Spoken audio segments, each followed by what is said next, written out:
Good afternoon, everyone. In recent videos, I've talked about natural gas and how oil and gas remain down 50 to 70% in price from the 2022 highs, and that I was starting to see some potential reversal patterns forming on the charts. Let's firstly have a look at the price of natural gas, which has progressed a bit further. We're looking at let's go to an 8 hour chart to have a look at what happened in the short term. You can see the peak at the end of June, 20th of June. You can see we're in this sort of falling wedge pattern, which is generally a bullish reversal pattern. We can see here quite a textbook falling wedge. You had some positive divergence on the momentum indicators as the price was making lower lows. The MACD and RSI were making higher lows, so they were positively diverging. You can see plenty of touches, plenty of tests, and then, of course, the breakout there. If we go to a daily chart, you can see the pattern holds on the daily chart, and we could probably draw it a little bit further back now. We could say that it's broken out of the first falling wedge, but it's still got a bit of work to do.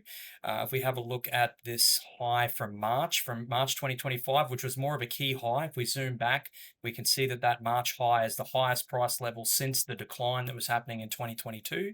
So a very significant price level. Now, there's a few ways you could draw it. If you draw it from the candle, not including the candle wick, we can see there that it's still kind of trapped in this pattern, but it is a much larger broadening, it's not broadening, sorry, a much larger falling wedge. There is still positive divergence on momentum indicators, so it's still a bullish reversal pattern.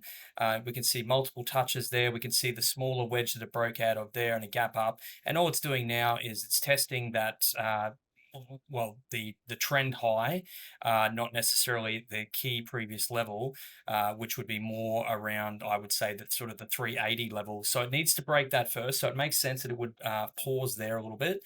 Now, if we clean the face on that chart, and if we took, say, the candle wick, you could make a case if you were trying to make a more bullish case, you'd take that high there. In fact, if we go to an 8 hour chart, we might even actually capture that on a candle. Let's see if we can have a look at that on a candle. Oh, even then, it's still a candle wick. So it still has some work to do. It's still trapped in this trend, but it's clearly attempting a bit of a breakout. If we go to a 5 year chart, we can see that the price of natural gas remains down. If I just move my drawing tools there, we can see these were the highs in August of 2022. It got up to nearly $10. In fact, there was a spike, but briefly touched the $10 mark. It's still down, even after this big move we've seen, still down 65% in price from the 2022 high. So it's relatively underpriced. We can see that there was a clear bottom here around 2024, strong positive divergence, clearly very oversold. And I've talked in previous videos about shifting some allocation from gold and silver to a fund that owns oil and gas as well. So we have exposure to both.